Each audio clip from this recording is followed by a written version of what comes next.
All right. Hello, ladies and gentlemen. Welcome to Tea Time Talk. As usual, I am your host, Fritz. Welcome. This is our third episode in, if I'm correct. And as usual, I am joined by my co-hosts. We have Reuben. Hey guys, how's it going? A bit closer to the mic, Reuben. Hello. Hey guys, how's it going? Hey. And we have Nezar. Hi there. Thank you for having me on again. And today we are joined by another one of our special guests, another special friend of ours, Tom, who has come to say hi to us. Special, and air quotes there. Special. How you doing there, Tom? Hello. Welcome to the show. So how's everyone doing?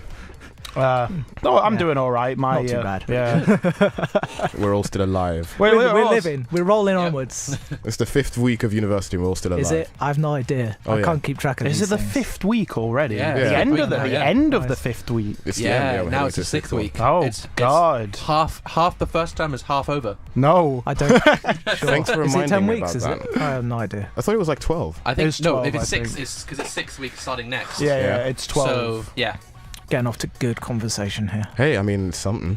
It's something. For anyone who how's hasn't... everyone's workload coming along? Ooh. What workload? I'm on placement, Nice. so I don't have to think about anything past 5:30. If only all of us were that lucky. My dissertation needs to get I get something paid done. as well, which is nice. Right, so hello, ladies and gentlemen. Welcome to the show. So what we do is that we spend our first half of the show, if you don't know the how we work things out, we spend the first half of the show going through what's happened in the week in regards to news, things that we've picked up, and then we spend the second half having more of a general conversation about things that interest us. So, for the first half, of course, we'll start off with a bit of a news catch-up. So who has something they want to bring up in regards to the news of the week? Tom? I'll go. Tom? Yeah, there we go. What do you got, Tom? Well, we've got a few interesting things, Cool. but on this, I have got an article from the Times talking about Russian hacking. Hey, Oh, everybody's yeah. favorite conspiracy, Russian hacking. Russian hacking. My It rolls favourite. on and on and on And on, indeed. and on. Yeah. So, if everybody remembers, last year there was a big hoo-ha about Russian hacking in the US election. Well, apparently now it also had an influence on Brexit. Beautiful. Apparently, Our favourite topic. our favourite topic. The one thing yes. we cannot escape we on this can't radio we can't show. let it go. No. Yeah. Well, we're clinging on a little bit more. Apparently, there's a 2,700 accounts linked to a Russian spy agency Right. on Facebook that have been posting about Brexit.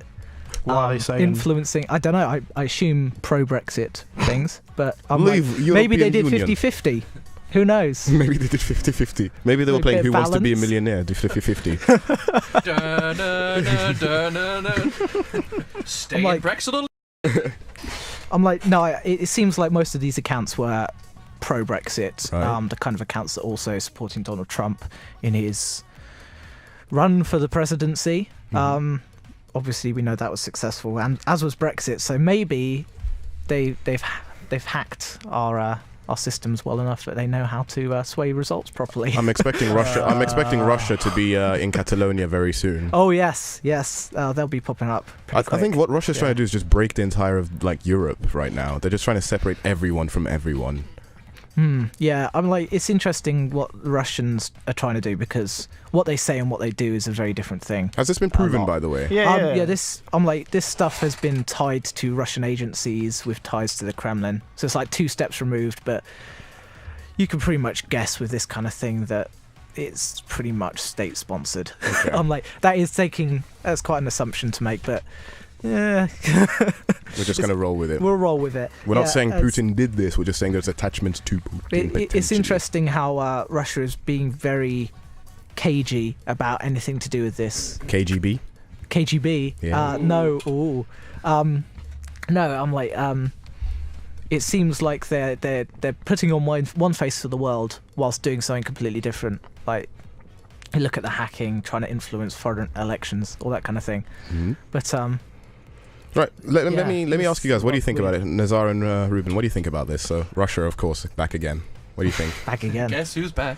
Did they ever leave? You They can go voted leave. first, Reuben. No, Okay, well, my thing is, let me get this straight. So, has this hacking thing, has it been directly linked to all, like, the Brexit vote and stuff like that? Have we confirmed that it is actually, like, or is Okay, that just so is that just a conspiracy So theory? here are the facts. Okay? Yes. Twitter has removed more than 2,700 accounts Yes. connected to the Internet Research Agency, which is a secretive Russian technology company linked to the Kremlin. So it's a technology company, but they've got pretty strong ties to the Kremlin, and they've been operating all these accounts on Twitter, also on Facebook. Doesn't have a number for Facebook, but they've amassed quite a number of followers, been posting a lot about the election and also about Brexit, Right. and that's what's come to light. I see. So we're supposed to. Going off the conspiracy theories, we're supposed to assume it had a sway in both. Yes, Both. and it seems like the same accounts were involved in both. Well, I mean, I can see, I guess, the reasoning, like why people would see that. I can also see just both elections being one legit. I don't necessarily. I don't know. This is a hard one to talk about because, yes, you can talk about the accounts removed, but I don't know if there's necessarily any direct proof of it having anything to do with the elections outside of them being pro. Do you know what I mean? Yeah, like them being yeah. pro-Trump and pro-Brexit. But we don't know if they necessarily had a sway in the elections. I'm willing to believe that both elections is... Even though some of us might not want to... Like, I'm willing to believe that both elections were one legit. There's two things here, really, isn't it? There's how much trust do we have in the actual results? And Yeah. by disagreeing with the results that happened, are we trying to promote these conspiracy theories because it gives us a reason for why it happened? Yes, that's a very good... And thing to say. also, the second thing is, how much do we actually know, like how much are people swayed by this stuff that they see posted online by random accounts that they don't have? Like, it's not like it's the New York Times or something posting this stuff. It's random accounts. Well, I mean, how much sway does that have in modern kind of psyche? Well, people will believe a lot of the stuff that come from the internet. I think it's more like the especially if it's a conspiracy theory. It's more like the people social love media that, accounts don't are they? rolling with the. So if a Yeah. political candidate does something let's say slightly incriminating, social media accounts will roll with it and keep on posting about it. Yeah, it's a snowball effect. Yeah, isn't it's it? not necessarily. I don't think it's necessarily social media accounts posting all of these information and things. There might be some examples of it, but it's more like them rolling with it, and we don't necessarily know how much power these social media accounts have over people's influences when it comes to voting. Yeah, it's very hard to quantify, isn't it? Because people will just lie. Yeah. Yeah, exactly. Or I'm like, as you see, like polling in 2016, political polling was constantly massively inaccurate. Yeah. Partially because I don't know whether they asked the right people, but also a lot of people didn't voice their views They're honest views. because obviously they're afraid of a lynch mob or something. Yeah. When they actually get into the polling booth, they'll show their true feelings. But it's an interesting one, isn't it? What do you think, Reuben? I agree with all the points that have been previously made. I'd say. I mean, I've got nothing to add. It's kind of like I've all got my points. It's like, yeah, I there agree. are four of us now. So that makes sense. Concordantly. There are four. Concordance. Okay, yeah. So Really? basically, in conclusion of that point, is that are we questioning whether this conspiracy theory is something that is accurate, or the people want to latch onto just because they don't want to believe Yeah. that the results? Well, are I think legit? I think it's probably I think it's 50-50, to be Yeah. honest, because there's a lot of people wanting, for example, with the American election, wanting Donald Trump to be impeached and that kind of thing, and I feel like half of that is them being annoyed with, well, more than annoyed, angry at the result rather than actual fact. Yeah, I'm definitely leaning more towards the people are just latching onto stuff. I don't know why, I'm just more inclined to believe both elections were just legit. Yeah, I feel like our democratic systems are such that the actual system was fine. I think maybe it's the people's opinion being swayed by stuff on social media that actually had the effect. Our democratic systems have a lot of safeguards in place. It's very hard to pull off electoral fraud in the US and the UK. Yeah, exactly. So I think it's more likely to be opinions changed rather than actual issues with the elections themselves. What has come from this? Has anyone done anything? Like, has the government started doing anything about this, or is this something just the public are latching onto? Well, I don't know what's it hasn't been covered a lot in the news this week because of other things going on in the government at the moment. That sounds like a pretty big deal. It is a pretty big deal. The thing is, it is actually, it's being reported a fair bit, but you know, the people who are latching onto this is people who would want Trump impeached, or people who say that the election wasn't legitimate. Yeah. But there's an ongoing Senate investigation. I know that FBI investigation. I'm pretty sure. Actually, maybe the FBI. No, you had the whole James Comey thing. I'm not sure whether that's still going. No, I think that's been There was something relating. There's ongoing investigations in the US. I've no idea what the UK state of it is, though. There is something relating to what's happening in the US, actually. I don't know if it was yesterday that this article was released, but something saying that the Democratic National Party or Congress, that the vote was specifically swayed towards Hillary Clinton. I don't know if anyone picked up on that yesterday. I didn't pick up on that at all, actually. No. There was someone made a statement about that yesterday, saying that it was unfairly biased towards Clinton. I don't know if that's true, but someone did make a statement about that. That's a hard one to claim, isn't it? I'm like that's like the whole thing with the Democratic primaries and whether that favoured Hillary Clinton because of the type of person that supported her, rather than Bernie Sanders. Right. That was the only thing I could remember relating to that. But that was a while ago now, and I think that's pretty much been wrapped up. I don't know. I guess the conclusion is. I'm like, how much do we believe? Yeah. How much do you believe the news? Stuff on the internet is still well believed in today's society. Probably even more so than it ever was, probably. Well, social media is a growing industry. It's all down to the hacker known as 4chan. No, don't go there. Don't go there, please. But they'll hack our show. Bringing it back to sort of Russia and sort of would you argue that Russia's been intervening more in European and international affairs? Not necessarily through ways that we can see. So not militarily, apart from Crimea, Ukraine, Syria, those kinds of events. But would you argue that Russia's been more? Yeah, I would say so. Actually, I'd agree. Yeah, there seems to be like. Oh, hello. Hang on. I'll just get closer. Hello, guys. Welcome. Yeah, I agree with that. Actually, I think there are there are definitely a lot more on the news, and there are definitely a lot more maybe this guy's hacked this person, or maybe Russia has hacked these people, or they've influenced things, obviously there's a military thing in Chimera, but apart from that, I do feel like there may be a little bit more. I'm like, it's hard to say because we haven't lived through times like the 80s with the US and Russia in Afghanistan first time around, that kind of thing. But I think what Russia is doing, the same goes for the Chinese and to some extent North Korea, is the growth of cyber warfare. Yeah. And that is something that they've latched onto, and they've got it pretty pinned down in terms of how they're doing it. They've got a lot of techniques that we don't seem to be able to catch. Like all of this stuff going on with technology firms, it's down to them to do it, and that's how Russia is trying to get through the cracks. It's individual accounts, lots of them, rather than trying to be a big attack in one direction. The thing about these, though, is that the social media networks haven't really... Okay, so apart from now deleting all of these accounts, before they were completely fine with it. They wouldn't have stopped if this wasn't brought to light. Facebook, Google, Twitter wouldn't have done anything. Because there was one thing. One of the things regarding the whole Russian thing was that one of the accounts that was fake. Was actually one of the accounts that was fake was actually quoted by several news medias and everything throughout the time that account was real. So there was an account owned by a fake name called Jenna Abrams, which was a troll account by the same company in Russia, in St. Petersburg, that was doing the thing, the whole fake news thing. But the thing is, media sources were marveling in it. They were enjoying it. They were rolling with the punches every time. So Twitter and Facebook didn't really do much to address that, did they? The problem with a lot of these technology companies now is they're so big.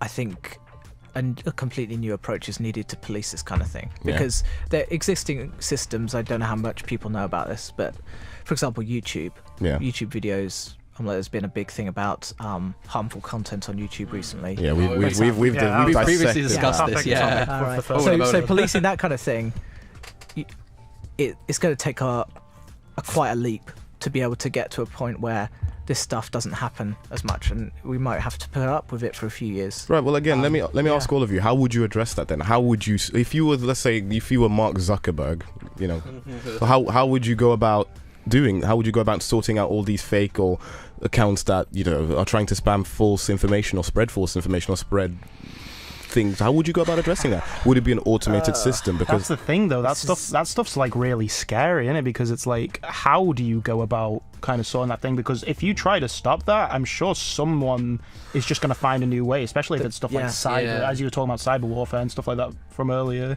There's countless ways to hack into something. This is the problem with a lot of social media is next week they could easily be replaced by a new company. You look at how things come and go, like Vine's disappeared, but it was massive, and Vine is dead. social networks come and go at such a rate that as soon as one company figures out a good way to do this, they might be gone next week. And they might something else. even if they've got a good system, their user base might not be there. It might not be trendy anymore, and they might have moved on somewhere else. So I think the key will be finding a way for everybody to have a system, rather than one company figuring it out. And I don't know whether that's based for a government's responsibility, or whether there needs to be some kind of collaboration. Standards. Maybe like standards. Maybe not standardization, but guidelines or something like that. A system. That allows this stuff to be policed, because there's no way this stuff can be done manually. No, not at all. Not at all. Definitely not automatically either. It might solve a few employment issues. You'd have to employ thousands of people to get this done. Yeah. Exactly. But it's not realistic. It needs to be automated, and for that to happen, I mean, it's very hard. I would say as soon as you police one platform, the internet the way it is, everybody will just go somewhere else. I would if say it doesn't work, then they'll just find something else to allow them to do the same thing. So how do you maintain the freedom of the internet without allowing this stuff to be posted all the time? What were you going to say, Reuben? I was going to say that automation of like policing of the internet is, I would say, not a superb idea. I would say, like, obviously manually is quite hard, and I will agree with that. It's definitely really difficult. But I'd also say automation. Automation. Exactly. Automata. There we go. That one would be quite. Would also be challenging, because obviously in terms of training the AI or the algorithm to find what is needed and what's not needed. Yeah, that's true. We could take YouTube as an example. And because they're specifically like hackers, there's a large chance they'd kind of be prepared for something like an automated kind of system against them, wouldn't they? Yeah, I'm like, it's a slippery slope, isn't it? It is. I'm like, that's where you can't legislate for that kind of thing. You have to have morals. You could hire loads of people to able to manually do it, but that would take so much time and effort. That is it worth at the end of the day? Or you could have one system which is automatic, but when somebody gets past that, it's going to break down like that. Do you know what I mean? Yeah, I'd probably say like a hybrid system between manual and automatic. Like, you need to give the people tools that will able to allow them to police large. I mean, this does sound like YouTube heroes, but we're not going there. We are not going there. No, but like tools or something to help the people policing this be able to find easily these kind of content and remove them. And that's. I don't think that's something we can solve.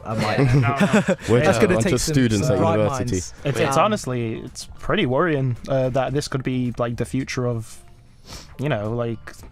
Elections. Yeah, the future of like democracy. Big crimes, maybe. Crime. I genuinely think that like hacking is going to become maybe even worse come the next few years. Yeah. Eventually, it might get really bad. Well, because people are just getting better at it. Yeah, and the thing is also, like, in terms of technology as well, we're becoming more integrated. Like, we're putting this in our stuff in our home. I feel like when you put like a laptop and you have the microphone on and it's recording, you can have all sorts of information, all sorts of hacking. Yeah, that's true. And as a society, we're relying more on stuff like technology. Exactly, and so we're relying on something that's very unstable. Yes. Because like it is very vulnerable to hacks. It's very vulnerable to viruses. It's very vulnerable to Trojans. You name it, it's vulnerable. Well, okay. Right. Yeah. Pretty much. Let's move on. Yeah. I'm like, we've got a similar social media story we could cover. Go ahead. This one's a little bit different. China. Specifically. Oh. Okay. So there's this trial going on in China at the moment. I don't know whether you guys have heard of this.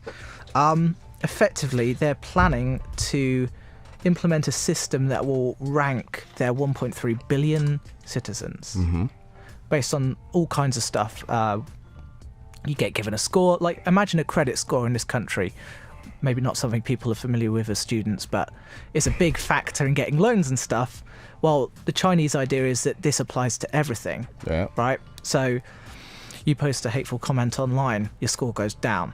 You pay back your mortgage or your loan in time or early, and your score goes up. And that social ranking influences all kinds of things.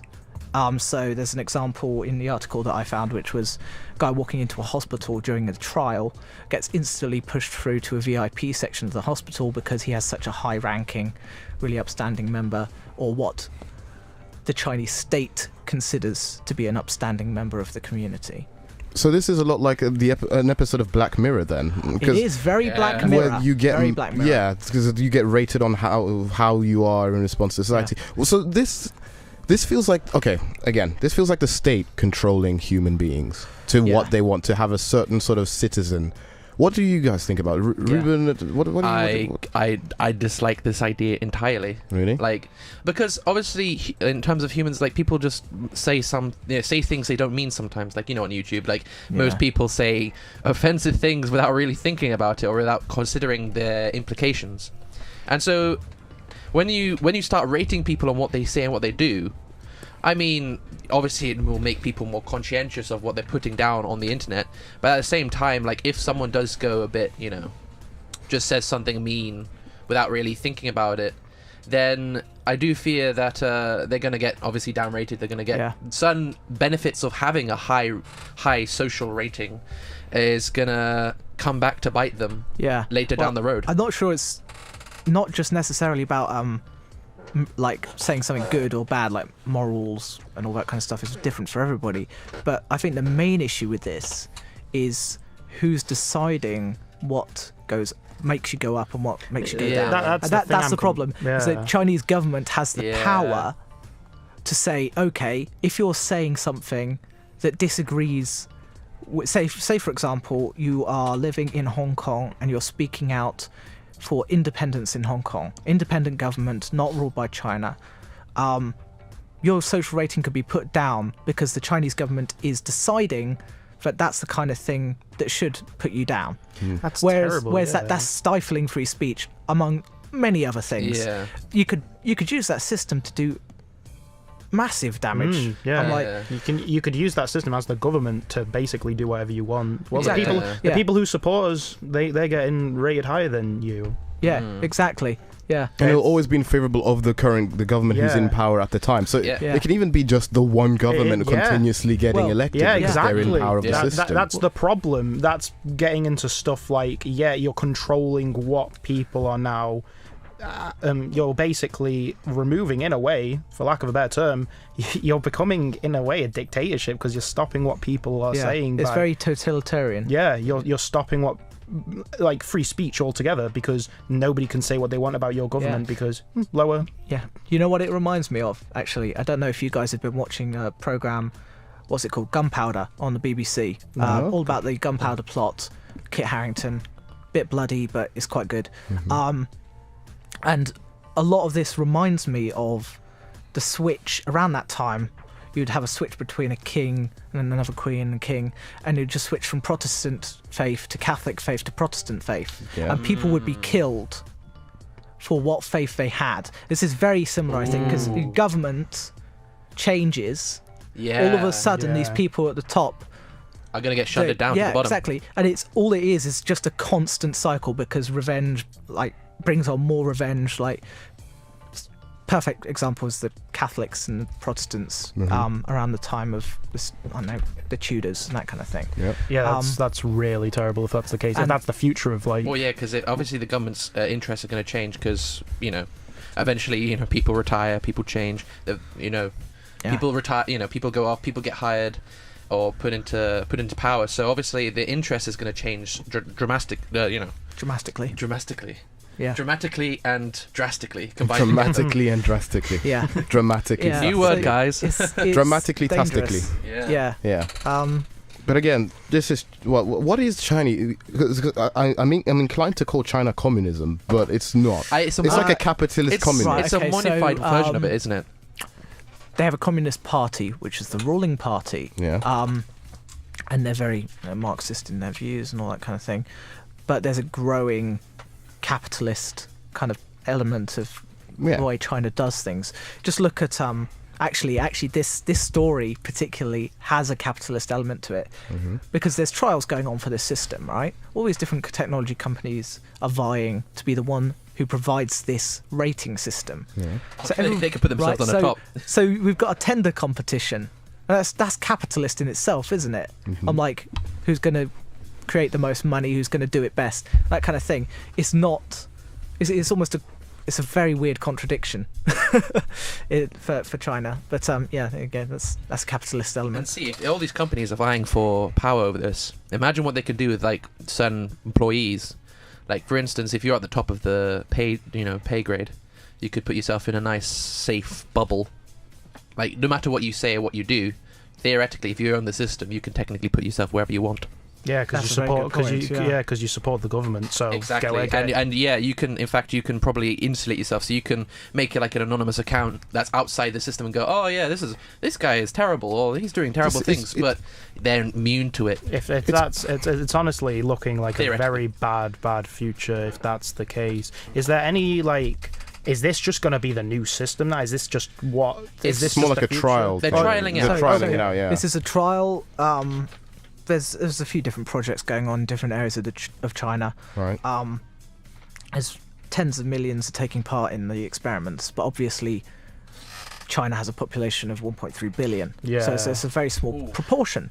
There's still a lot of people being trialed, though. Okay, so my question to you guys is, do you think that this is going to go through or not? No, it's more like a textbook thing. It's going to create like it feels like I'm watching a dystopian film, it sounds because like, it's gonna, if this is implemented, imagine it'll lead to insurgency groups that have to work underneath, contacting with each other and being like, oh, we do. If you're suffering, if you're someone who's working and basically economic slavery in China, you can't say anything against the system, because if you do, you're just going to get ranked even worse. Yeah. You can't get healthcare, you can't get anything, because the system is going to rank you worse and worse and worse every time you say something against the government. Yeah. Oh, I can't feed my family. Too bad. I don't agree with you. We're paying you enough. So deal with it. Now your ranking goes down. It's not fair. It's going to lead to the creation of something where either it's going to lead to tiny splinter groups coming off and saying, we don't want to be a part of China anymore. Leave China, move to another country, or try to overthrow the government. Either case, it's not going to work. And then there's going to be coup territory, isn't it? Yeah. I would say there's also going to be like those who abuse the system as well. Like there's going to be people obviously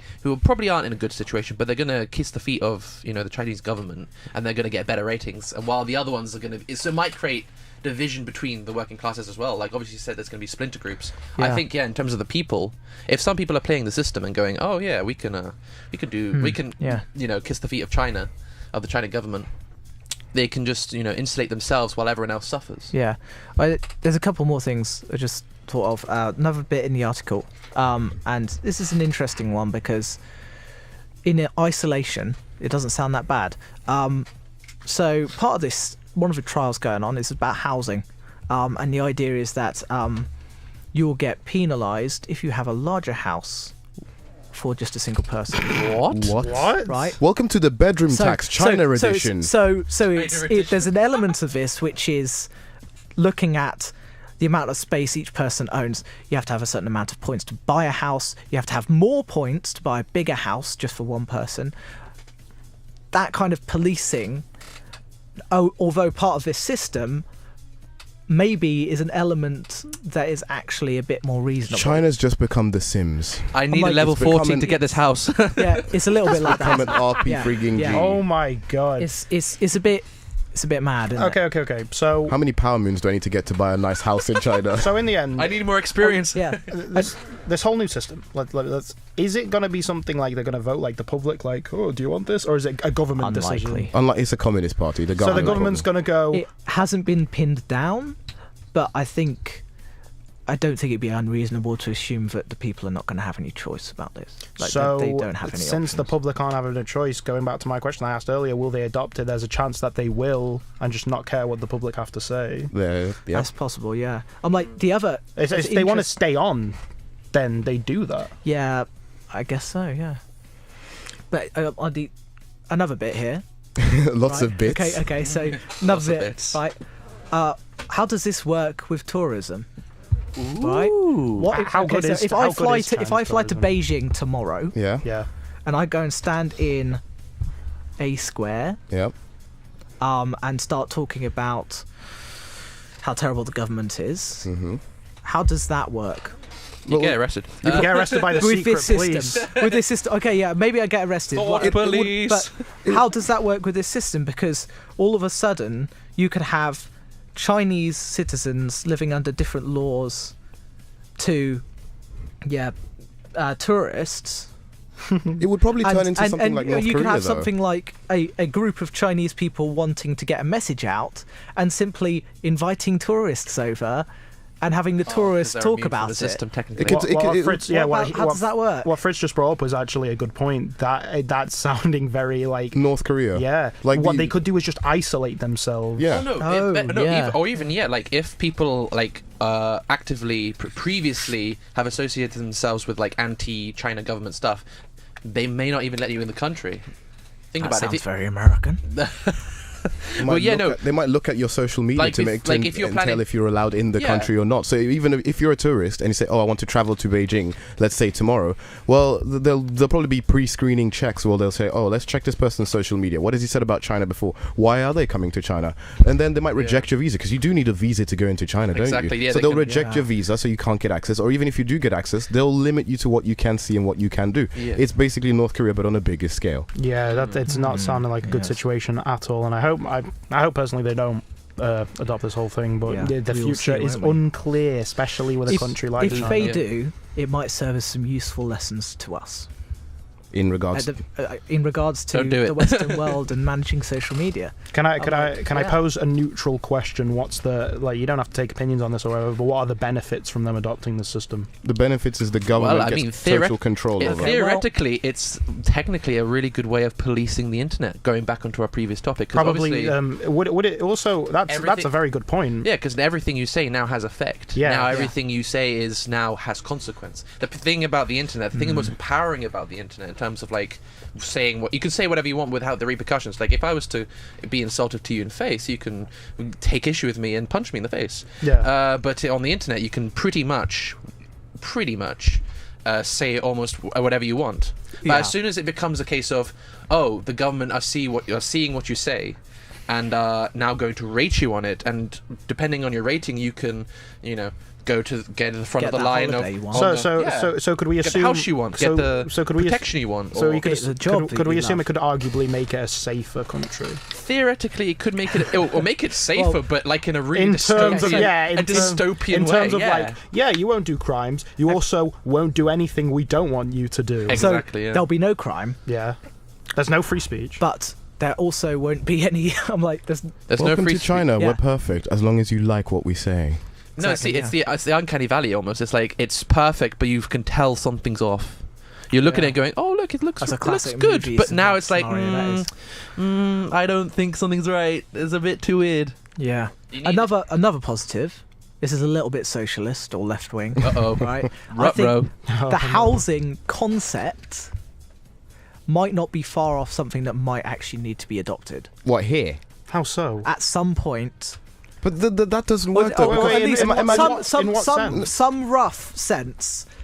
At what point do we realise we've got such a housing crisis in this country that we cannot afford to have people in such big houses when there's like one person living in it? That- well, the- I don't- At what point do we cross that line? Because at some point, it's going to get so desperate that we're going to have to do something. But I don't think that would be the solution. I think because then we just have Russian oligarchs having more points than us. Well, the thing is, No, you because got- no. Forget the point system. Yeah. Just think about how housing works in this country. yeah, the housing. What if you couldn't buy a large house Right. unless you also had a lot of people to live in it? That's an alright point. See? That I can Like- see. I can see that. Or if you have you could easily put this in the other direction. Too many people in a small house. Right. That's Why can't it work in the opposite yeah. direction? You can't. It's not. I'm like. So you're what- suggesting like but- a rating for in terms of Family- how many yeah. people. But you then have that in your becomes like a family. population thing, because then that means people have lots more children so that they can get better houses, bigger houses. Oh, that's a very good point. Yeah, then that That is a then very yeah, basically, then at that point you become a. You're basically saying UK have a population boost, have more children that's a because we're good- going to give you bigger houses. Hey, have 20 children, we're going to give you a castle in Well, Scotland. he's not saying that. You still need to have the money to afford it, though. though. That's the Oh, thing. and It's then- not like you have a bigger family, you're automatically given the house. No, but you it- still have to earn your way up there. You have to earn your way up, but you're more likely. It's like there's a two-tier list here. You have the children to support it, or you have the family members to support it, or even in another case, you could just bring in all of your family members from another country, get them all to get British citizenship, and then all move into that house. The problem. That's a Sorted. good point. The That's problem a I good can point. see with that system, right, and that is where it starts to go more communist, Yeah, is if my whole family dies, God forbid. terrible situation, we all lived in the same house, Right. I'm the sole owner of the house, Hmm. do I get kicked out That's a good point. Unless you can support by yourself the financially. state? Well, yeah, maybe there'll be another Yeah. family that needs the house that you don't have. Exactly. Yeah. But That'll just lead to like lots of mismanagement or management issues. Because imagine natural catastrophe, a whole family unfortunately dies because their house, because they were in a plane incident because they traveled to see another country, but then the one child remains. They're gonna get the downgraded because their family isn't there no more. or I'm like, you've got the other side to that where a family survives but their house gets destroyed.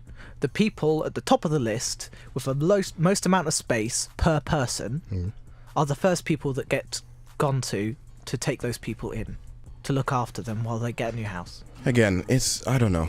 It is a very complicated system. It's just an idea, Yeah. but I see. it's something that might become a reality. The UK housing crisis. How would you solve it?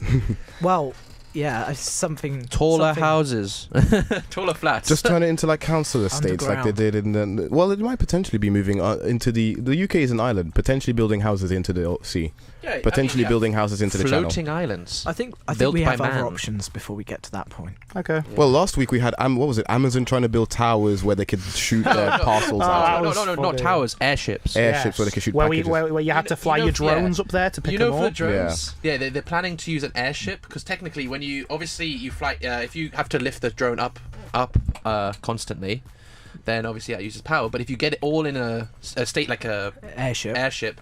all you need to do is just drop it off. Drop off the package like the Google Wing does. Oh, right, like a giant winch from the Again, sky. something Yeah. that's Yeah. really stupid. It's not okay. Anyway, let's Okay, let's Yeah, move it on. let's So move it, yeah. we have one more sort of news story that's thing. Let's go away from the internet policing and social media. Thought doomsday. police. Although we're probably going to end up straight back into it because this story involves a famous actor that's been in the news for allegations, and now the question. Well, we all know about the whole thing regarding Kevin Spacey. Yeah. It's your Well, boy. It's Good boy, Now Mr. Good Actor. Kevin Spacey has been That involved guy. in an accusation or an allegation or accusation where he was drunk and attempted to force himself on someone he made when an he was advance. an advance when he was younger, It's lot it's younger, it's like really 35 years ago. 25 years ago. 25. really sad stuff to hear because Kevin Spacey, such a good actor. It's sad when you hear people from Hollywood that you really like get into situations like this because Kevin Spacey's somebody I'm really fond of, but like then you hear stuff like this and you have to question yourself. Like you have to question. Well, this Like, is the is it nobody's the perfect situation? Yeah, isn't it? nobody's perfect. And do you separate the art from the artist Well, at this point? here's the two questions I want to pose to you guys. So the first question is, so this is something that happened 25 years ago, and Spacey doesn't seem to have been involved in any major other things since then. So should he still be lambasted for this, even though it was 25 years ago? And he seems to acknowledge, at the incident happened, he acknowledged responsibility for it. He apologized for it. He got help. He tried to handle the ordeal instantly the very second he was accused of it. Okay. Should he be lambasted for that? And the second question is, also we've seen Netflix drop any contact with Spacey. We've seen his show. Yeah, he got fired. Yeah, he got fired from Netflix. We've seen House of Cards being postponed indefinitely until they know what to do. Axed. But He's not until gonna come back after until they that. know what to do. Does he deserve this? Okay, so I think this comes down to whether this is justice for his actions or whether there can be some measure of forgiveness for his actions. Well, the thing is, okay, I guess Netflix specifically have a reputation to uphold and they just don't want to be associated with those kind of acts, I guess. Yes, but also, if I was running Netflix, for example, something I would consider is would I put myself out there and say, we have worked with this guy for X number of years, we trust him, he has integrity, he's made mistakes, but he's changed, and we're willing to keep working with him? Is that the kind of situation that we should be facing, rather than just instant firing, as is the case with so many different sexual harassment cases? Yeah, I think by getting rid of somebody that you've worked with for so long, and a show like House of Cards very quickly acclaimed, a lot of people go on Netflix to watch it, they're kind of shooting themselves in the foot by getting rid of Spacey. I can see why they'd want to do it, to get rid of any bad press, but you're going to get bad press whether you get rid of him or if you keep him. That's my thing. We live in an age where you instantly get lambasted if anything negative is associated with you, though. Yes, you will get targeted. It doesn't even matter if the person has a small thing to do with you. If you're like a news reporter that posts a controversial opinion, it will reflect upon the whole of the company. I'm not saying that this is reason why Netflix should get rid of Spacey. I personally don't think they should have got rid of Spacey. Yeah, There should be more of an investigation thing. But we live in a day nowadays where if there's someone who says one word or one thing that isn't correct according to what you want it to be, you're going to get attacked for it. Yeah, Anyway, sorry to interject, Nezar. I was just going to bring up the point that, okay, so in terms of the allegations themselves, what are they saying? Because I've been clear, the acts that have been done, was it flat out like he, was it sexual assault or? No, it was a advancement. So basically, nothing happened, but it was just Let's not go into too graphic detail about what happened. It was a party. He was in Kevin Spacey. I think it was around 24, 25 at the time. He had a party and invited some people over to his party. And the person who was accusing him was also invited to this party. Now, after everyone left, this person was asleep, I think, upstairs, and the Spacey was drunk, and some things happened there. But the person managed to get out of the house, get out, and go home.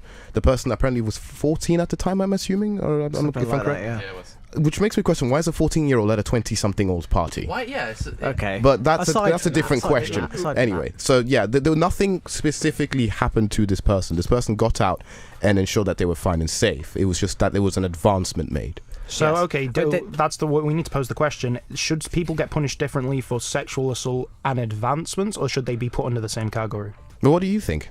Okay, so that was the kicker.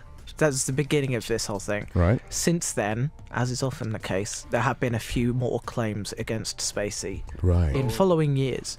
But the most recent was, I think, before Netflix even started House of Cards. Like, it's still that long ago. So, still the same case. Like, should this still be held against him? Well, if more people are coming out about this, you can't help but think maybe he did really do something bad. Or have a son's mindset. Because obviously I only heard about the one, but if there's multiple cases, then it suggests that, Kevin, because obviously if it's one when he was drunk, it does seem a bit weird. Yeah, obviously, it's like anyone could say that. It's bad to say, but anyone can make allegations. Yeah, no, true, yeah. That's true, but at the same time, like, I believe that if there are allegations, I mean, obviously I understand that people do claim there are some cases of false accusations, but I think they should be treated seriously though, because if it's people's reputations, it's people's livelihood as well, and his mental state. Like, obviously, imagine loads of people claiming that you've done something when you haven't done anything. You could, start. It's still enough, isn't it? Yeah, this is now grown to the point where the Metropolitan Police are investigating an incident. I think it was almost 10 years ago now. So that is now the point where it's got to, where there are a few things going on and there are actual investigations. I'm like, yeah, it comes back to whether Netflix feels like this is a tarnish on their reputation too much. Yeah, it is. It's a really difficult thing to talk about, because what he did, without question, is wrong, but it's whether that he deserves to have his livelihood taken away from him is the question.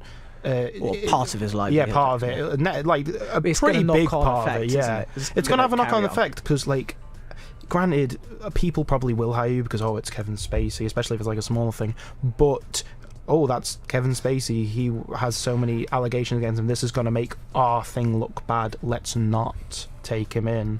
So, like, my question is, okay, so, yeah, what he did was bad, and we're not arguing that, we're arguing what ramifications for his actions, what should they be. So, yeah, what I think should be happening is, obviously what he's done is wrong. Yes. So, at some point, there needs to be a consequence for what he's done. The question is whether what's happening is necessary for what he's done, and whether he should be forgiven, and we should just move past it. Like the industry should move past it. Yeah. And that's the thing, is if people like to overreact, or I don't know. I mean, it's a hard thing to forgive, isn't it? It is a hard thing to forgive. I'm like, obviously nothing's been proven. This is all allegations. That's true. But the thing is, he's not denying it. That's my problem. He's not denying it. He's no. apologizing for it straight away. Yeah. That's the thing. So he's clearly known what he did was wrong, but it's like a thing. It's like, yeah, you knew what you did was wrong, but like, it doesn't mean we're ready to forgive you. Do you know what I mean? Yeah. So this is the thing. It's like, if he's publicly apologizing for it, that is showing some measure of remorse, unless it's for some cynical gain. It's very likely that he's just doing it because a lot of people came out about it, and the best thing to look good is to apologize for it. Yeah, but say he was doing it genuinely because he actually feels some level of remorse for it. Yeah. Should be dealt with separately through a legal system rather than him just being fired. Surely. I would something agree, like that. Like, he should keep his job, maybe give it a couple of years before we put House of Cards back on, if it's going to continue, maybe do something else. Yeah, because like we hate to say it, but the people who watch House of Cards religiously and love the show aren't going to stop watching because of stuff he did, because people do like to separate what the actor from the character. Exactly. A lot of people will do that, so honestly it probably will see like a decrease in viewership, but I could definitely see it still going on strong because fans of the show aren't going to stop watching because of what an actor did. That's just my opinion. Well, I'd agree with that. Yeah, I mean, I would agree with that, but I do believe in this modern age, I think in terms of mindset, I think a lot of people have changed. I think it's very much more people are much more sensitive towards this kind of subject. Yeah, that is true. No, is it that people are much more sensitive, or that the minority that are sensitive about it are a lot more outspoken about their sensitivity? True. That is very true. Goodness come true. If there is what I've seen is there's a minority now that disagrees with everything, that it doesn't stand to witness with them. But they're the most viewed. They are the ones that will speak outright online. They are the ones that will post on social media. They are the ones that will attack the people who work with you. They're the ones who will send tweets, messages to companies saying this person shouldn't represent your company. Is it necessary that people are more sensitive about You're it? Right. Or is it that it's a minority at that point, say you're getting a message from someone saying, or tweets from people saying, this person shouldn't represent your company, we don't agree. What should you be listening to as a director of your company? Should you be listening to, oh, we don't agree with this person, la la la, or do you think, okay, well, it's my company, this is what we believe in, does this person align with what we want to be doing? As much as I don't, what police tends to do is they tend to launch an investigation, temporarily suspend the person involved, and launch an investigation themselves into it. So, me personally, I don't care if this is about profits or something. If your company is in jeopardy of something because a person's done something, you launch an internal investigation to figure out what's going on, what this person's done. It doesn't matter if it comes at a cost. If you want to keep this person on because this person is someone you genuinely believe has integrity and is useful as a useful asset, as they would call them, to your company, then you do it yourself. You sort it out yourself. You don't fire the person instantly because they don't represent something like this and that, or for something they did several. Well, again, this is just what I'm thinking. If I was the head of Netflix, I would launch an investigation. I would try to see what exactly, like, if Spacey's learned from what he's done, if what the victims have to say, you'd listen to that. But God forbid, am I going to listen to good old Katya Elvis down on Twitter who keeps shouting about me just because shouting at me just because she doesn't. There's always going to be people who disagree with it. The thing is, it's hard to want to do an investigation when the person himself is admitting that he's done it and that he's apologising for it. That's helpful. In which case, surely that's one step beyond having a positive result in a investigation. Yeah, I guess so. It's just almost like pleading guilty. Was he fired before or after he admitted it? It was after. Way after. Yeah. So that's probably the reason then. I don't know if he'd still be on if he didn't admit it, but I would assume that's the thing. That's pretty hard evidence when the person who's being accused himself is admitting to it, and that's why I'm more willing to believe that he probably did do what he did if he's apologising. I can believe that he did what he did, but I don't think it should cross. It could have been. We don't know. Is it? Maybe he had a word with him and said, "I don't want to go on it anymore." because of that? I doubt it. No, But if he was a really remorseful person, that's probably what he would have Again, done. we don't know what the internal Yeah, we struggles of don't know. Netflix Yeah. are, so we Yeah. can't comment. We can only say what we see from the outside in. From if an he was- outsider's perspective. If he Yeah. was truly remorseful and he really felt sorry for what he did, he probably, maybe he suggested himself that, like, they probably won't want me on anymore, I'll quit. Right. Yeah. Should we leave that there? I think we sounds should like a leave good that idea. there. Yeah. Okay, That so was 3, like, pretty heavy subjects in a row. that pretty was intense. Very intense. Hold on, I can't even do this. Let's get more chill. I'm not sure if okay. So that was that. We will probably take a little bit of a break now, but we'll be back. We'll be back after the break, and we'll bring on some other topics, some more interesting bit in a more chill lighthearted, section. I think. Yeah. Yay. So we'll see you on the other side. Oh yes. Ciao. You're listening to LCR. LCR. All right. Hello, ladies and gentlemen. We are back. So, hope you had a nice little break. We took a little bit of a break ourselves to refreshen up a bit and, you know, just have a bit of a chill moment. So, welcome to the second section of the show. As before, this is the part of the show which is a bit more chill. We tend to talk about things that interest us in the news or things that just interest us in general. Remember, English is not my first language. I say that every week because it's important I remember that. A good catchphrase. But, so, what have we got? What sort of chill things do you want to talk about, ladies and gentlemen, well, boys take a and pick. girls? Well, I don't know. I know. What- I don't know. What's YouTube done again? What's YouTube? Oh, that's a bit What's too serious. YouTube? What is What YouTube? is the YouTubes? Okay, well, not YouTube. here we go. This week, Yes. some Mexicans did something very special. Oh, Did they build the my wall? gosh. They didn't build the No. wall. Actually, they built the wall to keep out the Americans. Hey! No. Did they dig under the wall? They just no. You pogo sticks straight over the top. How cartoony. Yeah. So what did they do? Okay, so what they did is they've made with 25,000 avocados. 25,000. Think of that. Excuse Picture me? that number, right? Avocados. They've made the world's largest guacamole. You're kidding me. Well, Oh, yeah. darn. Yeah, so I have no idea what the purpose of this is, other than to say that they've done it. Goodness knows how you keep 25,000 avocados ripe. How do you time them all up so they're all ripe at the same time? I've no idea how you do that. Buy them all. Get And them all. yeah, they made some guacamole. They had loads of people, like an army of people mashing avocados, doing all kinds of stuff, and they put it in a giant vat. It looks like, I don't know, Soylent Green or something. This sounds I don't know. delicious. We had three such serious topics in like the first half of the show, and the second half comes on. The next thing you know, it's avocado, Guacamole. Guacamole. Anyway, I'm What like, a- there's not much more to this story, to be honest. There's a No, load of it's- Mexicans. They've Got obviously. together, they said one day, hey, you know, it'd be a good idea. Hey. Let's make some guacamole. You sound like a New York gangster. there, man. Thanks for the idea, Tony. Hey, Tony. Let's make some guacamole. Bead. I'm gonna make him an offer. Ah, I'm gonna make him an offer he can't refuse. Let's make some guacamole. bada bing, bada boom. So yeah, so they did it just to like. For the Pick bands, it. Is there a innit? Guinness Book of World Record for it now? Like, Probably. For You the would hope so. banter. what was the previous record, sir? I don't know. Just I don't know. give I'm it like, 'em. I want to know the conversation that led up to this. probably, Someone sat down. 24,800 avocados. Someone had the idea. Let's make lots and lots Yeah. of guacamole. Someone Yeah, sat down so, with a friend who was like, hey, you know, yeah. why don't we make like gigantic guacamole, like a bowl of Yeah. it, invite the entire community. Best house party ever. Hey, there Yeah. was, at least So they didn't big run out for of a bar. guacamole. You can actually Yeah. have a bath in it if you wanted to. I've seen I the mean, photo. nah, you guys nah, I'm had the good. chance. Look it up online.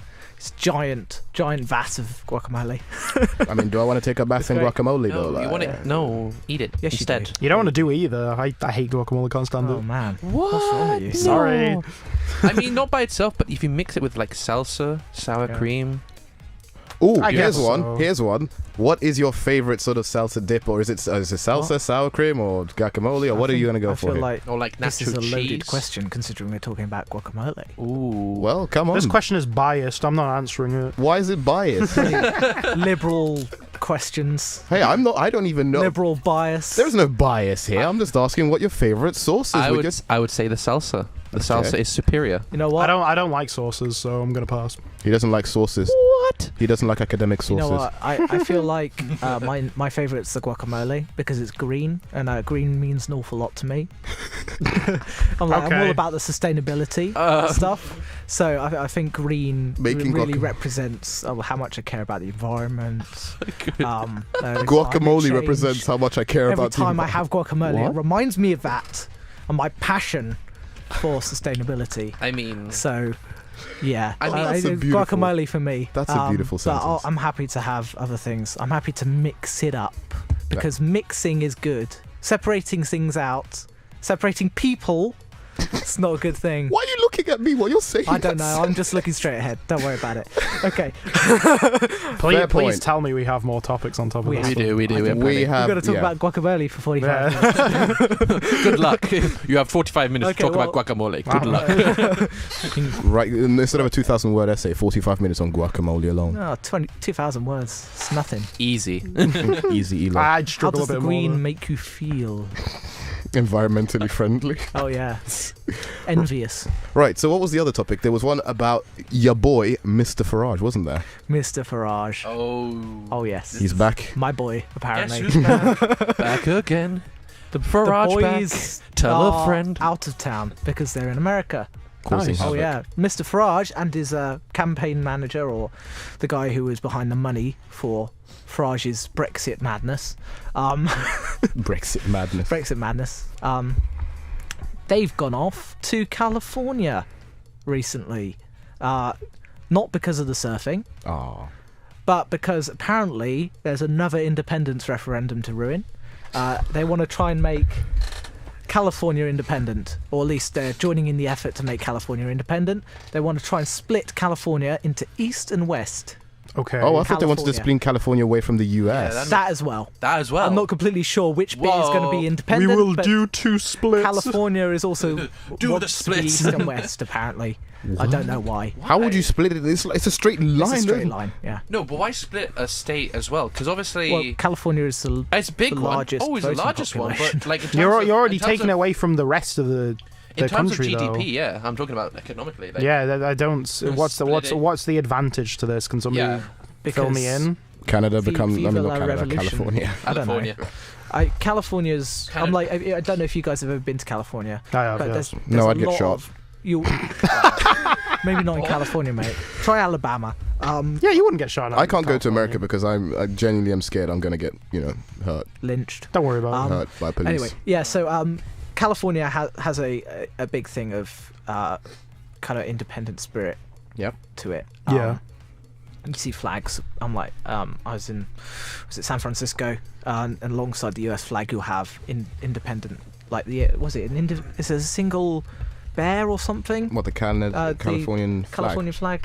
I don't know. I have to look it up. But yeah, they have a kind of an independent spirit, and apparently there's some people who want to be just straight up independent, recede from the Union, and just piss off into the Pacific, I guess. I don't know. To succeed into the... Oh, no, man, don't worry. Hawaii is in the way. We're just going to go straight through Hawaii. Yeah. Don't worry about that. It's fine. Gonna go join Japan. Just moves like, whee! Okay. Yeah. Well. So yeah, Mr. Farage has decided it's a good idea to go over there. He's being paid handsomely, I'm sure. Go and ruin services. some Americans' lives as well. I mean, the last time he did it, it worked out well for him, didn't it? Yeah. Well, I'm like, yeah, I guess so. They thought he was good at his job, so they did it. Then just disappeared. off Well, the yeah, face I of the know. world. Obviously, some Americans thought this is a good idea to go and hire Nigel Farage. I mean, it sounds weird. It just sounds like Maybe Michael it's Farage Mr. is Trump. like he's You the want to referendum specialist. You want the to separate from your country. Hire want- me. You want a referendum? Hire me. I've got one successful attempt at this job. If you want to Unsuccessful. if you Alright, want I think if you could Years of experience. rank politicians by like meme worthy, so Trump is number one. Farage can't be that much lower. I mean, in terms of they've the got to meme get past scale. Theresa May, Hillary Clinton. In terms of the meme scale, In terms of the memes. Farage has been like a pretty He's- like Yeah, but after popular Brexit, he since, like, completely 2014, disappeared. hasn't The he? thing is that Farage is localized, Yeah. Localized right? He's a very UK kind of meme. meme. Oh, maybe so. Maybe I'm like, it's- you don't see a lot of other countries taking the piss out of him. Yeah, you get. Yeah. I get However, it. Mr. Trump, He's He's worldwide, internationally known. That's I'm true. like, That's Even North everybody Korea loves will diss it. memes Everybody on loves him. it. Well, North Korea is going to diss anyone who's in charge of America, innit? Yes. So yeah, no, there you go. That's our weekly update on Mr. Farage. That's funny. There you go. Okay. That's what he's doing. He's In become, fact, we have him on the phone. No. Hello. How you doing there, Mr. Farage? I will Please separate you don't from do the an phone. impression. Please don't Hey. do an impression. Hey, boy. Separate your mouth from the From the the body. phone. Oh my God.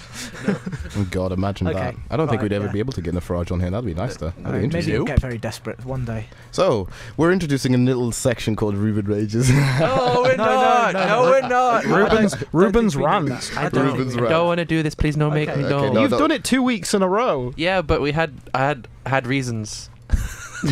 How about we leave that to the end of the show? Yeah, leave it to the end of the show. Yeah. We need to So- find a topic for him to Oh, rant I- about well, first. yeah. Don't do it, please. You have a think, Reuben, and we'll talk about something Yeah. else. I'm good. I'm good. I am backing out. Yeah, you Welcome start to thinking. Reuben's rants. This time we're talking about millennials. This time we're talking about Filthy consoles. millennials. No, stop. Okay. We are millennials. Well, in Reuben. relation to consoles, the Yeah, no. Xbox One's the Yeah, thing. unfortunately, we are. Xbox One. Wait, X. why is everything that iPhone X, Xbox One X, what else got an X to Yeah, it? Well, Yeah. because X4 X is cool. Pro? X isn't cool. I mean, Everybody seems to be skipping 9 now. Yeah, 9 doesn't exist. Windows 10 Yeah. skipped 9. Why is 9 not a thing Mortal anymore? Kombat. X. iPhone 9 isn't a thing. Unless we're going to get an iPhone 9 next. That'd be year. stupid, though. Yeah, so I have no idea what's going Look, on with the- that. the All of a X- sudden, 9 is not the thing. 9 was like people aren't when people see 9 is 9, not- they're not 9 into is not it. cool, like the man. public just aren't into it. X that stands out. X That is looks where it's cool. at. Don't you dare say X. It's the iPhone 10, Yeah. not the iPhone X. Really? Will they sue me if I say X? Apparently. Bring it, Walk fam. into an What? Apple store. Where's the closest one? Let's go. Oh, hell, I'm up for this. Yes. One in Yeah, Leicester. yeah. There's one in Leicester. Is there? Unfortunately, Okay, every we'll go time Yeah. I walk, Piss every them time I off, walk yeah. by a Genius bar and have multiple people tell me this, I somehow seem like unconsciously I laugh as I walk by it. I don't know why this happens every time, but I always unconsciously laugh as I walk by a It's like- Genius. You might be mad. Well, if you want to see somebody with an iPhone X, make fun of them, but they'll call their friends once they locate the home button. Oh. Mamma mia. No, I don't think I can deal with ripping the iPhone X. Oh yeah, we did that last week. We did it. We honestly did. We actually did. This is That was old that news. my last rant, or was it? What was my last rant? No, okay. Amazon was more me and Fritz. You were more Apple. Oh yeah. I was probably the most positive guy on Apple, but I was still negative Well, towards it. considering you have an iPhone. Yeah, I but would I say. didn't. I didn't buy this, so I can be positive about The it. bias is so strong. Anyway, Okay. what else have we got? Well, YouTube released a statement recently saying that they're trying to fix the whole demonetization thing. Okay. They must have listened to so our show. Explain. What's your plan this what time? do you mean by demonetization? So what they're Fritz? saying is that they've learnt through the algorithms and people saying, you know, this video shouldn't be demonetized. And they're saying that 30% of all the videos that were previously demonetized will probably see some form of change now to either monetization or, you know, whatever they come up with, whatever explanation they have up for it. What they're saying basically is that, oh, okay, because you've told us this, you've told us that, and because they rely on an AI system, of course. We've had YouTube here before. We've discussed the whole YouTube thing before. Now they're saying we're going to fix it slightly. I want to ask you guys, do you think that this will fix anything? No, I don't buy it for a second. I don't buy it for a second either. YouTube have been going out and been apologizing for the stuff they've did since early 2016, probably before that. Do you remember WTF YouTube where a lot of the people were getting their videos taken down and stuff like that, and the users were making a big thing, and then YouTube came out and apologized about it. Yeah. But I mean, what have we learned from that? Nothing. They're just going to continue doing what they're doing because they don't have a good. Their thing is controlled by bots, and that doesn't, they locate a swear word in a video and they're like, demonetize it. Let me ask you this: do you think YouTube can still be an advocacy for freedom of speech? No. No. No. As soon as you include money into It used to be freedom of speech, no, because people want to do it for the money. I'm not going. There'll be people who want to do it, obviously, to prove a message. But as soon as you introduce money into the mix, people want to make a profit. People want to actually generally find a way to expose the system and make it profitable unto them. Yep. I can think of a few YouTube channels which is all about freedom of speech who are gonna get demonetized because of some of the stuff they say. Well, yeah, because obviously now with the YouTube is trying to get to every demographic to make a profit. Obviously, there's going to be a case of these guys are making the platform bad, so we're going to just sweep them under the carpet. We're going to demonetize them, so they try and stop. So you basically, remove the bloodstream of it. A lot of this stuff on YouTube, I'm like, it's odd because there's a few cases actually that have come up of people still getting monetized for saying the exact same things as other people. Oh, was it the right? Jimmy Fallon? Jimmy Fallon versus show is a Casey perfect Neistat, example. yeah. So yes, so Casey God. Neistat, big blogger. Don't right? even get me started on that one. Jimmy Fallon, big TV personality, also has a large YouTube presence. Yep. And what happened is effectively they both talk about this one event. Yeah. Casey Neistat doesn't get any money for his video because he's talking about controversial stuff. Not particularly because he's Casey Neistat, just because of what he's talking about. Yeah. And Jimmy Fallon still gets money on his video, right? And people think, oh, what on earth is going on here? This is a rigged system, all that kind of stuff. The problem is that there's not enough understanding about how YouTube works nowadays. Yeah, because this was actually explained. Because what happened in regards to this was that so Casey Neistat falls under YouTube's sort of ad system. Yeah, so automated YouTube, ads. Yeah, YouTube will display ads on certain things that they deem verifiable or not, not. Whereas Jimmy Fallon, he could, because he's like a massive personality, has lots of money. He then can have private, like his own ad, privatized effectively, ad. What happened is Jimmy Fallon has, through several companies, links to lots of different places like Disney and that kind of thing. Yeah. And they know that the show is the kind of thing that they don't mind putting adverts on, so they make a deal with Jimmy Fallon to advertise to on put his show. adverts on it, and that's separate. There's two ad systems on YouTube. You have that system where it's organized between people who want to advertise and the people whose videos it is, and you also have the automated system, which is what a lot of individuals on YouTube use, and that's the system that's screwing people over.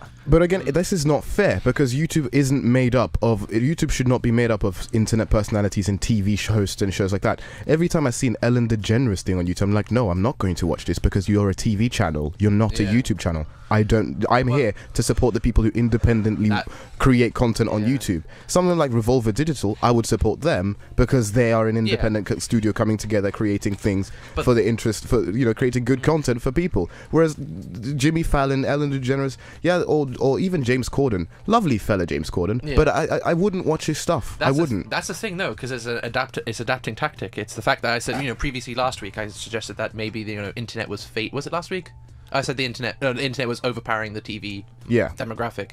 Well, so it's like a last-ditch effort to, stay on top, stay relevant, stay in the media, public eye. Because obviously less people are watching TV, less and less and less. So obviously going online allows them to get access. But obviously, because they've already had the base money, the ground money from all their TV shows, they can go into this with relative ease. While people like internet personalities have had to work for the very bottom, they don't have any insurance policy. So if they gave up their job to pursue YouTube, they're going to instantly get screwed over because obviously... Hello? Sorry, what is it? I'm banging the table. Oh no, Reuben's ranting again. No! There we go. Basically people who had no insurance policy against this, the people like Casey Neistat, people like PewDiePie, people like... I can't remember any artists. Give me suggestions. Actually, no, do you know what? Yeah, you know what Zoella. I mean. Yeah, a lot of people on YouTube. Although Zoella does probably have ads around behind it. People who've worked from the bottom upwards don't have this kind of insurance policy against YouTube just cutting them off. So what the key here is there needs to be a shift from people just buying adverts and letting them be randomly allocated, and there needs to be a middle ground between just completely AI controlled automatic system and the kind of relationship that Jimmy Fallon has with different companies. There needs to be a kind of sections or something like that where companies can say, we want to put money against this kind of video in this kind of, say, creative videos. We want to say we're Adobe and we want to sell our software to people who make videos and that kind of thing. They're creative. Right. So we just want to put our videos or our adverts against the kind of videos that creative people watch, right? That kind of thing needs to be more prevalent. But the thing is, I'm trying to think of a system that would work. So the one idea that I had was that you'd let the advertisers see and get to know the person and the content that they create. So again, if I'm going to use someone like Revolver Digital, because they use it. Wait, what? Well, if I'm going to use someone like them, then their methods, they use a lot of video editing, they use a lot of software, they use a lot of tools. Maybe it would be better for someone like Adobe to advertise on their channel. So maybe it would be better to establish a relationship between the two. So because I see one of the YouTubers that I watch does this. He doesn't go through YouTube anymore. He just gets the people to respond to him directly, because they know that the personality behind the channel, and then they're therefore okay with their ads being shown on that channel. Yeah. But then that problem there means that a lot of people who have views that are somewhat controversial, say something that's slightly controversial, won't get advertised. Even though they might have a lovely personality, they won't have ads shown on their videos because the company don't want to associate with that. I know. I mean, like, yeah, no. A lot of individuals have tried in the past to get sponsorships from people like Crunchyroll and all that. You know, all the you know, individual websites. You know, they get their advertisements from, you know, Loot Crate, or, you know, all the quite, you know, internet companies. Yeah, internet companies. But the thing is that the other people like Jimmy Fallon have all the big names behind them. They're not got the small like Loot Crate and Crunchyroll and all that. They've got, what was it, that car Toyota. Toyota, yeah, it was Toyota ad for that show. So it's like the really big companies. What there needs to be is some kind of fairness to it. I don't know how to describe it. Like, a middle It's a ground. hard one. yeah, because it's hard to do. Because obviously, previously there was a lot of big companies backing YouTube, like the Wall Street Journal and stuff, and BBC. But now, obviously, due to the fact that, hang on, I keep moving. You keep bobbing your head. Keep bobbing my head. It's kind of weird. Anyway, but yeah, there's no middle ground. You either got really top end, really like financially successful companies like Toyota, like Ford, like the BBC, like Wall Street Journal. Yep. And they all did back it previously, but obviously you had the adpocalypse, which has kind of ruined it. So it's like all the small YouTubers like Casey Neistat, like PewDiePie, are all having to survive upon the smaller companies, possibly. And then again, there are still, I bet there is like things I'm missing, aren't I? Yeah. There's I feel like we're just going around in circles. Yeah, we are. at this Nezar, point, what are you yeah. going to say about this? I don't have much to add. I kind of lost the plot on what we were originally talking about. I think we went I far off think what we we've were gone talking off about. piste. Yeah, we have. Sorry, guys. How about didn't we start on we like change demonetization of YouTube, and then you guys started talking? I was like, well, okay. Sorry. I can interrupt this one. Right. I have no idea. Right. How about we talk about something else? Good idea. Right. Who has We've got something 15 minutes left. I don't know. I've got something. We'll see how long it takes. Yeah. If you want to go. Loughborough, we're known for sport and among other circles, engineering. Right? There's an interesting engineering story that's come up this week. If you guys have ever come across it, there's a project called the Bloodhound project. They're trying to make a 1,000-mile-an-hour car, which sounds absolutely insane. Cool. It looks like I don't know what it looks like. It's totally weird and unique. It's Are they making that in the bright UK? blue and bright orange, all built in the UK. It's pretty awesome. And what they've done this week is they've done their first tests. Right.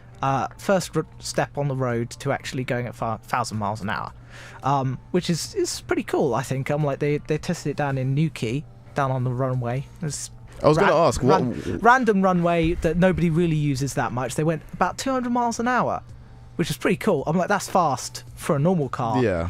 And that's just a fifth of its final speed, which I think is insane. It's not even its final form. So yeah, final form. It's not even its so final so form, yeah, yeah. their plan with this is they're going to go and take it down to South Africa and run it across some salt flats, try and get up to 1,000 miles an hour. Right. But I think this is a great thing that we need to kind of see more of, is because it's providing a great inspiration for people to get into engineering and that kind of thing. And I know if you're a kid, you see a fast car and that kind of thing, you think, or kids, they find out all this random information, they just know it, like about this one topic. Like people, I know people who do that for, I know people who do that for trains or something, but yeah, like it inspires kids, and I think doing this kind of thing is a really good idea. Yeah. I'm like, I don't know what you guys think about. I these think kind of I projects. think stuff like that needs more publicity, because obviously if it's more innovation, Yeah. more motivation. Yeah. And it's something that this country's always been good at, is engineering, isn't it? But It doesn't what get the It attention doesn't get the deserves. exactly. I think it needs more, as I said, more publicity, more attention, and then obviously if it does reaches when it finally reaches 5,000 miles per hour, a lot of people are going to try and break that. 1,000, not 5,000. No, I said 1,000. 5,000 miles per hour. I think I missed it. I heard sorry. 5,000. I heard 5,000. Sorry. That'll be the No, name. that's the next one. Bloodhound 2. Bloodhound 2. Bloodhound V2. 4,000 harder. Go on, Reuben. But yeah, no, I think I say that obviously once it gets to its 1,000 mile per hour limit or speed, then people are going to go, right, what next? And then the younger generation are going to go, well, we want it faster. We want to go Faster. way Can you faster. drive on land that faster? Okay, must be friction and bumps. Can I ask the question? Why? Okay, it's innovative and it's great, but why do we need an 1,000 mile per hour car unless it's okay, racing? so- Is so- it racing so- specifically? If it's the domestic cars that we use, I Drive down the M1 on a 1,000. I think this falls into the same category as a lot of out there stuff. Like, yeah. example, why do we bother going into space? I Because we think need this to falls find a into new... the same category, okay? Because practically, okay, not everybody can go into space right now. Why do we bother? It's not like it's creating food or something like that. Or like the we're Bloodhound, not, like, yeah. well, why do we bother going 1,000 miles an hour? It's not about what we're doing. It's about The technology behind it. it's okay. So yeah, the space race has Right. generated lots of new technology that has been used. It's trickled down into all kinds of household objects, stuff that people now use every day. I see. Like GPS. So you're for saying it could be example. used for greater things? Yes, it's not about what these projects Do. achieve. Yeah. It's about The method, who the they process. inspire. Yeah, that's good. That's a good answer. That's I'm like, good. getting people excited about this kind of stuff is something that is very important to creating new stuff in the future. I'm Yeah. like, if you're not passionate about something, then you're not going to put everything into it. I can see the reason behind that. And Yeah. I'm like, I'm an engineer. I would argue that this is Three something. This quarters is of the something. speakers here are. Yeah. Yeah. And the It's other like- one is the political leader that's going to decide their future. Yeah. So one thing I'd say is something that is Unless we have among a robot sev- overrise. among several other industries. This is something that only engineering can do with this kind of inspiration. Suck it, You don't politician. get Well, excuse this me. kind of inspiration from financial services. This isn't the kind of thing. Yeah, you can put This as is much. the kind of thing yeah, that drives people forward to make the world better. You can put as much money into a project as you want, but if you don't have any competent people making it, then it means nothing. Exactly, but you don't see. I'm like, Are you trying to say politics can't inspire people? Is that what I'm hearing? okay, no, here? I'm not talking about politics. I'm talking Well, about. that's not even part of this discussion. No, I mean, well, you were saying It so was you a can't light get this from joke against you, financial but- services. Right, like- so like, no. What I'm okay, saying so is say- you can fund it as much as you want, but if you don't have the minds behind it, then it's not going to do anything. Competent engineers Yeah. make things. They use the funds to make things. Obviously, it works both ways. Without the funds, Yeah, but what I'm saying is, if we want to try and drive this world forward, yeah.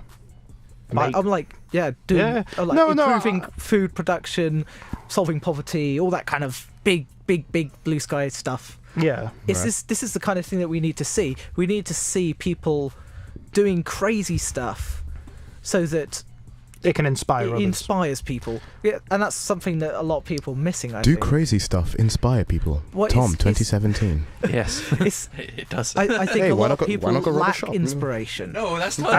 No, I agree with that a lot. That is true. A lot of people Yeah. do lack inspiration. And this kind of thing is what we need to kickstart new progress. Very good point. Yeah. And it's something that engineering, I think, is uniquely suited to. Underappreciated. Or engineering, among other things. Politics can be very inspiring as well. Why do we keep bringing I that don't know, back? just because Fritz We don't want to is offend sat over Fritz. there. No, but politics is good too. Yeah. Yeah, but I'm trying. I try to think of. I'm like, Wow, I'm done. I'm done. And on that bombshell, okay, I am okay, done. right. So I don't study finance, but it's not the kind of thing that can be done with the study of the financial market, like stock markets, for example, right? They exist to make money. I'm still looking at you. Don't Are you worry about no? it. Are you assuming that's what I'm doing, or No, like? no. I'm trying to. Fritz, No, stop I'm not. getting I'm not offended, getting. dude. I'm not. I'm trying to figure out what exactly do you assume a politician is, No, or I'm are you not talking about talking politics? about Or are you talking I'm not about? talking about you at all. What Stop do you- making it about. You're politics. looking at me when you're saying You're sat this, opposite me, mate. but you're looking directly at me.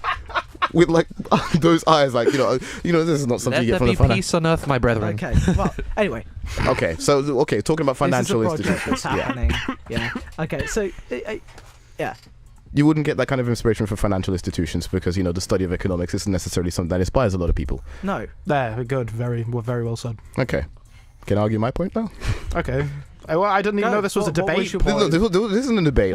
What do you have to say? I'm just going to say, I think politics should be inspiring too. Why not? It can be inspiring. It's just not in the same field. I think Mr. Obama is a perfect example of that in Not just- 2008. Yeah, not just Yeah, that. no, it can. That's a different topic, though. That's the topic of inspiration. We're just talking specifically in this field. Yeah. No, I mean, I guess we could link it to inspiration because we said a lot of people are missing inspiration, aren't they? Oh, Yeah, if we want to try and improve things, yeah. we need people to be inspired. We need people who are ready to throw themselves into stuff. And if you're not inspired, then that's pretty hard to do, isn't it? Yeah, no, that's a fair point. Yeah. Fair Going point. Fair serious point. again. I think something, before we conclude, one thing that I would like to, because Reuben's been bringing this up the entire week, What's that? and that is, well, actually, is it Reuben or Matt? I think it was Matt, but it was robot They or look the same. AI overlords, and the eventual, Oh no, that's Matt. That's Matt. the I eventuality joke about it, but yeah. it's probably Matt who legitimately said about it. Yeah. Well, what do you think about it? We're seeing development in I AI mean, tech. like and- I have no. As in the There's singularity. interesting. Yeah. There's interesting like developments. Like I've seen about an algorithm that can like copy Beethoven's music. Like I think it was Beethoven's music. I can't remember exactly, but yeah, it was like an algorithm that listened to all his music and was able to create a song that had the style, like certain Beethoven signatures, but wasn't. But the people listening to it, the trained musicians, weren't able to distinguish it from Beethoven's original works. That's creepy. Right. So yeah, I guess that is where you talk about the difference between being able to analyze something really Yeah. well and I think- actual creativity. To say robot, I can say that they have a lot of analysis, but in terms of they lack the one thing, which is like human idea, like the ability to create ideas, to be imaginative, To be original. They can Self-aware. you program a robot to do what you tell it to do. So it's not like Yeah. if you ask it to tell us what to do, that's a bit of a You'd actively. what's the Because point? the thing here is, we have Saudi Arabia's given a robot a citizenship. Saudi Arabia gave one robot a It they begins. Yeah, Pardon? No, they did. They it was did? a news story. It was one. I've been trying to find it No. since. And yet they can't treat other humans properly. What? And they're giving AI citizenship. What? Well, there you go. I'm sorry. What? It was. I remember reading the story. I don't know if it was The Guardian or something, but I remember reading the story. I think it was Saudi Arabia gave a robot citizenship. Okay, we are in the Okay. future. Like, just because The future I'm is like, here. I The can beginning call, of I the can call a end. robot a human, but that doesn't make it. So, a do you human. think that robots are going to get citizenships, I or know. that this is going to go turn into something? Look, in terms of so if we had to make robots we'd have to make an AI that is forever, like endlessly, it can learn anything endlessly. We'd have to make one. We'd have to take off any restrictions off its kind of AI. Why would people want to kind of do that? Do you get what I'm saying? I mean, Because they're inspired to do so. no, but here's the thing. No, here's the thing. Because now you're going into weird territory. Because now it's like, This is like if weird. we're talking about getting citizenship for robots, what rights do they have? Because would you say do they have the same rights? They'd as need human? to get. They'd Would they have need, hold different on. They'd ones? need to get an AI in order to think like Yeah. that. In Wait a order second. to Would they require? argue their Wait points. a second, guys. I have the answer. What's What's the answer? Star Trek. that? Measure of a Man. And on that Measure of a Man. Very good episode. He got it. He's got it right away. So this might be a good place to end. I don't know. In Star Trek. Yeah. In Star Trek, yeah, we like that because we're like that. Well, I mean, In Star Trek, there's an episode where there's a discussion about rights of a android. Yeah, Right, it's a fantastic episode. Android is a central part of the series. It's a big character, Yeah. and I'm like, it's 7 series long. And he's a main thread throughout the entire show. Yep. And in this, there's a discussion about property, slavery, and how that applies to artificial intelligence, among other things. Yeah. So basically, he's being judged on like whether he should be judged as a human or whether he should be judged as a basically a piece of property on the ship, Yeah. and this decision would lead to whether they'd have to restrict his thoughts or whatever. Yeah, and effectively it came down to enslavement. It's a really good episode. And at what point do computers become powerful enough that they are able to... The question is whether they're replicating human thought or if they are their own type of thought. If they are their own type of thought, at what point are they intelligent enough that we can't, quote-unquote, enslave them? Well, we'd Or need to separate make them. an AI like that to begin with, something Yes, that'd be able to yes. think like Data from the next Yeah. generation. I don't know if we're ever going to get to that point, at least within our lives. Yeah. Not within our yeah. lives. No, definitely. And not with us, no. it's the thing. It's a question of why would you want to? Because it's maybe I don't see many positives to that kind of thing. Because you would be using them because people are going to make them and people are going to use them as slaves, and then people are going to come out and say you can't use them as that, and it's going to become a big controversy. It's better just not to be used at all. And then I know people want them as slaves, and then there'll be a whole social media thing. Yeah, that'd be a big deal, especially Everybody's ratings will go down. Yeah, if robots were here today and we were in a situation where they just existed and worked for us, there would be so many people saying that's wrong and that you can't do that. Ooh, this is a little bit like Blade Runner, actually. Yeah, Oh, exactly. yeah. Another fantastic film. And on that bombshell, Films. before we get deep Yeah, into we're films, gonna Yeah, launch we're gonna straight go into with- Blade Runner. we're gonna end. stuff. We're gonna end Let's the not show do there that. because that was probably idea. a discussion to have after the show. Yeah. But thank you, ladies and gentlemen, so much for listening. I hope that you enjoyed today's show. There probably won't be one next week because we'll be No, missing. yeah. So there won't be a show next week because we'll be missing a few people. Who knows? Wait, can we not find replacements? No. Just pre-record it. Pre-record it. Yeah, but then okay. Well, we'll see what we can do. Maybe pre-record and put it on our Facebook page that we still have to create. Remind me about The that. non-existent Facebook page. Yeah, we'll create a Facebook page and sort that out. But we hope that you enjoyed today's episode and today's listen. As always, thank you so much to my special guest. So thank you, Reuben. Thank you for having me. Thank you, Tom. Thank you. Thank you, Nezar. Thank you, Fritz. And Thank you to Joe A. Bader. Hey, Peter. And Oh, as goodness always, sake. we hope you have a lovely day, and we'll see you in the next one. Yes, enjoy the fireworks. Have a nice thing. Nice. Good job, mate. My name is Jeff. Nice 5th of November.